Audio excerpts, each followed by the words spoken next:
Kita beralih ke Kota Bekasi, pemirsa. Massa menggelar unjuk rasa di depan komplek perkantoran pemerintah daerah Kabupaten Bekasi. Mereka menolak pelantikan penjabat Bupati Bekasi, Dani Ramdan.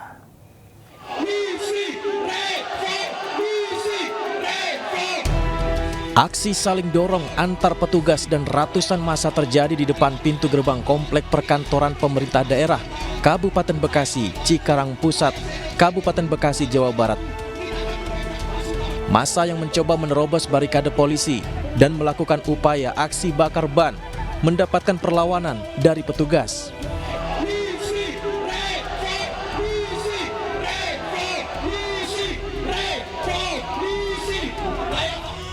Massa yang tergabung dalam Aliansi Masyarakat Kabupaten Bekasi menggugat, menggelar aksi menolak perpanjangan tugas pejabat Dani Ramdan yang ketiga kalinya. Hal ini dilakukan lantaran pejabat Bupati Bekasi dinilai tidak berhasil menyelesaikan berbagai persoalan di Kabupaten Bekasi. Sepanjang PJ Bupati Bekasi memimpin Kabupaten Bekasi, tidak ada peningkatan, yang ada adalah kemiskinan meningkat. Pengangguran banyak dan sebagainya, seperti itu. Bekasi tidak berkembang, malah merosot. Diketahui pejabat Bupati Bekasi Dani Ramdan telah habis masa jabatannya pada 18 Mei 2023. Dani yang telah 2 kali menjabat sebagai pejabat Bupati Bekasi dikabarkan kembali mendapatkan surat keputusan dari Kementerian Dalam Negeri untuk kembali menjadi pejabat Bupati Bekasi. Dari Kabupaten Bekasi, Jawa Barat, Didit Junaidi, iNews melaporkan. Frustasi kehilangan pekerjaan, seorang ayah di Kota Makassar, Sulawesi Selatan menyekap keluarga dan mencoba untuk membunuh anak kandungnya yang masih berusia 4 bulan. Penyelamatan para korban pun berlangsung dramatis. Jadi diralat kembali, ternyata yang mau membunuh itu. Inilah video amatir saat polisi bersama warga menyelamatkan satu keluarga yang disekap oleh seorang pria di suatu ruko di Jalan Raya Baruga Antang, Kota Makassar, Sulawesi Selatan. Selain lansia, satu bayi berusia 4 bulan juga diselamatkan usai nyaris dibunuh oleh pelaku yang juga ayah kandungnya. Penyekapan ini diketahui warga yang mendengar teriakan minta tolong dari dalam ruko yang dikunci rapat dari dalam. Polisi yang tiba di lokasi akhirnya memilih masuk lewat jendela lantai 2 ruko pelaku melalui atap rumah warga. Selain menangkap pelaku, polisi juga menyita senjata tajam dan balok kayu yang digunakan pelaku mengancam keluarganya untuk dibunuh. Dari hasil pemeriksaan, pelaku mengaku frustasi lantaran dipecat dari pekerjaannya di Lembaga Administrasi Negara Provinsi Sulawesi Selatan. Orang tua atas nama Tahir diduga karena stres akibat dipecat dari pekerjaannya sehingga dia menyandra anaknya untuk dia membunuh. Dia mau bunuh anaknya, bukan? Dia membunuh menurut pengakuannya. Ada berapa orang disandra? Satu, anaknya paling busuk itu karena dia punya anak 3, anak yang umur 4 bulan, sementara dia pegang bahwa dia saya ancamannya saya akan bunuh. Berapa usianya, Bunda? 4 bulan. 4 bulan. Ada pisau, ada balok. Dia sandra di mana, Pak? Di dalam rukonya, kemudian rukonya dia kunci dari luar. Itu yang sampai di lantai 2 tadi proses Karena anggota kami bersikap cepat, akhirnya sebagian anggota kami dari unit opsional manjat untuk naik ke situ. Sementara kami di luar menego supaya dia buka pintunya dan tidak melakukan hal-hal yang tidak diinginkan. Sementara itu, pelaku bernama Tahir, 37 tahun, nyaris menjadi sasaran amukan warga yang emosi saat digandang ke mobil patroli polisi. Pelaku kemudian dibawa ke Mapolsek Manggala untuk diperiksa lebih lanjut. Dari Makassar, Sulawesi Selatan, Yoel Yusmin, iNews melaporkan. Sementara itu, pemirsa, seorang oknum dosen Universitas 11 Maret Solo diduga menganiaya istrinya dengan cara dijepit pintu. Atas peristiwa ini, korban mengalami luka-luka.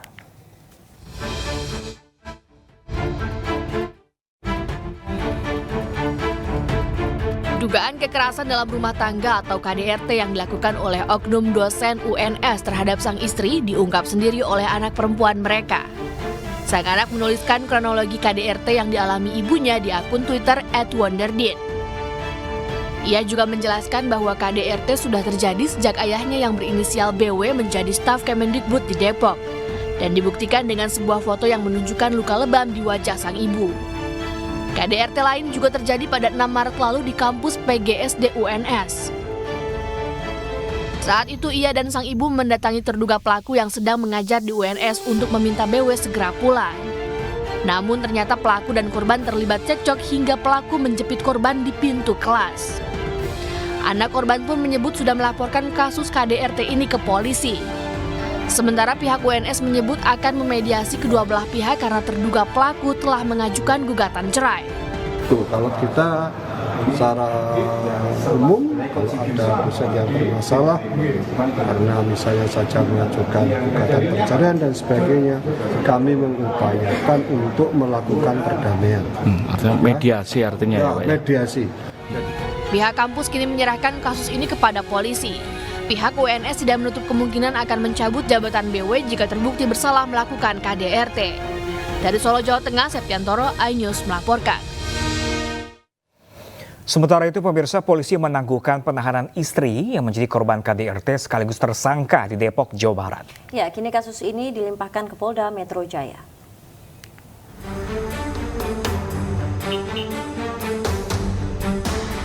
Menanggapi kasus kekerasan dalam rumah tangga di Depok, Jawa Barat yang melibatkan sepasang suami istri yang keduanya kini menjadi tersangka, Kapolda Metro Jaya Irjen Karyoto mengatakan proses hukum berjalan sudah sesuai prosedur. Pasalnya penetapan tersangka kepada keduanya lantaran memang ada unsur saling melukai. Dan ini setelah saya tadi mungkin 30 menit saya diskusi dengan rekan-rekan, saya sudah bisa melihat bagaimana sebenarnya perkara ini terjadi. Jadi ini ada sebab akibat antara suami dan istri yang saling melakukan kekerasan, ya, yang saling melakukan kekerasan. Sementara itu kini kasus tersebut diambil alih oleh Ditreskrimum Polda Metro Jaya. Polda Metro Jaya juga akan memberikan ruang kepada kedua belah pihak untuk menempuh jalur restoratif justice atau jalan damai. Mengingat perkembangan ini sudah menjadi perhatian publik, melihat juga dari aspek pada konteks kapabilitas, kelengkapan piranti baik itu secara struktural, kemampuan personil, maka sedianya kasus ini akan dilakukan oleh Polda Metro Jaya pada Direktorat Reserse Kriminal Umum. Ya, mengingat di situ ada satuan subnya, satuan kerja subnya itu adalah dari Subdit Renata. Karena ini adalah lex spesialis terkait undang-undang KDRT. Sebelumnya ramai di media sosial tentang kasus KDRT dan penganiayaan yang melibatkan pasangan suami istri yang ditangani oleh Polres Metro Depok. Kasus ini menjadi sorotan karena sang istri bernama Putri Balkis ditetapkan sebagai tersangka dan berujung saling lapor. Tim Liputan iNews melaporkan. Ya, dan untuk mengetahui informasi lebih lanjut, kita terhubung dengan Bapak Novian Syah Siregar, orang tua dari Putri Balkis. Selamat siang, Pak Novian Syah. Ya, mengenai kasus ini apa tanggapan Bapak atas statement polisi yang kemudian melakukan KDRT ini dijadikan tersangka dua-duanya? Ya, Assalamualaikum. Ya. Waalaikumsalam warahmatullahi wabarakatuh. Ya, silakan Pak, bagaimana tanggapan Bapak pada akhirnya saat ini keduanya ini dijadikan tersangka, Pak?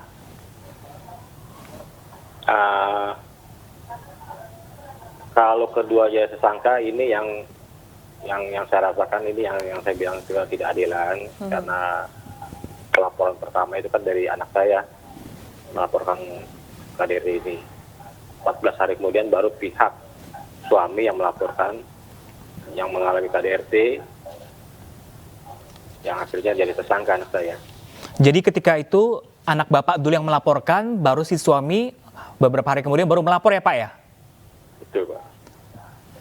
Ya, sementara itu anak Bapak kemarin ini tidak ditahan tapi tidak pulang. Ini sebenarnya seperti apa Pak? Anak saya ditahan, bukan tidak ditahan. Jadi awal kejadian gini, begitu keluar naik status jadi tersangka, nah, berapa hari kemudian anak saya ada pemanggilan untuk membuat BAP. Nah, panggilan pertama anak saya tidak hadir karena anaknya dari anak saya ini sakit. Nah, jadi kita menginformasikan ke pengacara kita untuk memberitahu bahwa tidak bisa hadir. Nah, kemudian ada pemanggilan kedua, itu di situ kita hadir. Jadi yang hadir itu saya, anak saya, dan pengacara.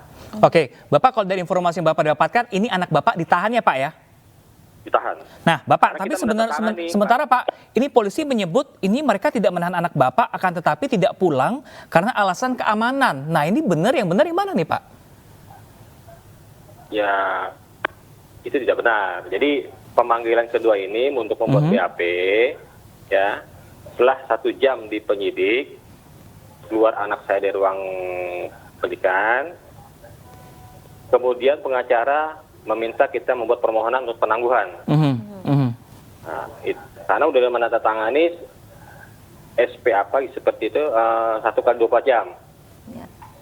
Nah, kita buat surat permohonan untuk penangguhan dengan alasan bahwa di rumah anak saya meninggalkan 3 anak dan anak saya sedang asam lambungnya naik.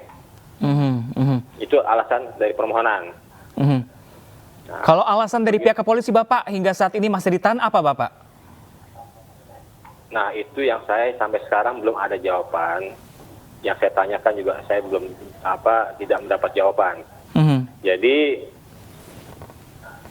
hari Senin itu kemarin yang saya harapkan setelah kita mengajukan permohonan itu ada berapa jam kemudian disetujui ya dari pimpinan unit PPA untuk menangguhkan. Nah, kemudian saya mendapat informasi dari Kanit PPA bahwa besok pagi baru ditandatangani. Nah, kemudian besok pagi itu tidak ada tanda tangan. Memang pengacara saya agak siang datang. Nah, jadi yang ditunggu-tunggu anak saya dengan saya itu sampai pagi, siang, sore itu tidak ada. Nah, ternyata jam 4 sore memang saya tidak ada di ruang unit penyidik, hanya ada anak saya dan pengacara.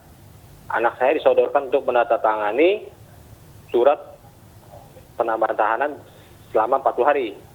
Itu yang terjadi. Artinya Bapak, ini anak Bapak sudah dilepaskan apa masih ditahan sebenarnya? Maaf, bagaimana? Hari ini anak Bapak apa sudah dilepaskan atau masih ditahan, Pak? Oh, sudah. Jadi Rabu malam jam 8.30 Pak Kapolres ya membebaskan anak saya. Oke Bapak, ini kan ada upaya penangguhan penahanannya Pak kemarin Bapak. Ya. Ini upaya hukum dari keluarga selanjutnya seperti apa Bapak? Upaya hukum selanjutnya ini yang masih dirundingkan pihak keluarga Pak ya. Karena kami masih memikirkan dari anak-anak, 3 anak dari anak saya. Ya, jadi kita sampingan dulu ini kita masih memikirkan, masih rundingkan. Nanti kita akan diskusi dulu dengan pihak pengacara kita. Baik. Sementara itu Pak, mengenai menantu Bapak ini katanya sedang melakukan perawatan sehingga tidak ditahan begitu. Nah ini kondisinya memang seperti apa Pak? Itu kondisi berita itu kan dari pihak Polres. Nah, itu tidak tahu persisnya Pak. Kalau status menantu Bapak saat ini sudah jadi tersangka atau belum Bapak? Sudah jadi tersangka lebih dulu pada tanggal 14 April. Tapi tidak ditahan begitu Pak? Info dari PPA sudah ada penahanan 1 kali 24 jam. Nah, lalu info lagi karena ada izin untuk operasi, sehingga tidak ada kelanjutan dari info itu udah sampai sekarang. Iya Bapak, kalau tanggapan Bapak terkait anak Bapak yang dituduh melakukan KDRT ke suami, seperti apa Bapak? Itu hanya alibi dari pihak suami. Apa artinya ini dari pihak keluarga anak Bapak ini? Apakah ini hanya alibi untuk perlindungan seperti itu dari Putri Balkis? Iya, bertahan. Karena pada saat itu posisi anak saya ini ya, itu matanya tuh sudah tidak bisa jelas untuk melihat karena sudah ditaburi bubuk cabai itu. Jadi pada saat dia menahan sakit ya, tarikan rambutnya dari tangannya itu yang sudah ditahan, dia cari sesuatu yang bisa untuk mempertahankan, membela diri, ya itulah yang jadi di alat kelaminnya, ya, sehingga pada saat memang ada riwayat sakit hernia ini kan suaminya, mungkin pada saat diremas itu sakit, ya, minta dilepas. Kemudian anak saya juga bilang, saya sudah tidak tahan ya tadi, dilepaslah remasan itu tadi, terus kemudian baru dilepas rambutnya. Masih terjadi di pemukulan pada setelah itu, gitu. Baik. Jadi tidak ada perkelahian lah istilahnya lah, perlawanan lah. Oke. Jadi ini selanjutnya akan ada upaya hukum begitu Pak, ataukah bisa dimediasi lagi atau seperti apa nanti yang akan dilakukan oleh keluarga Pak?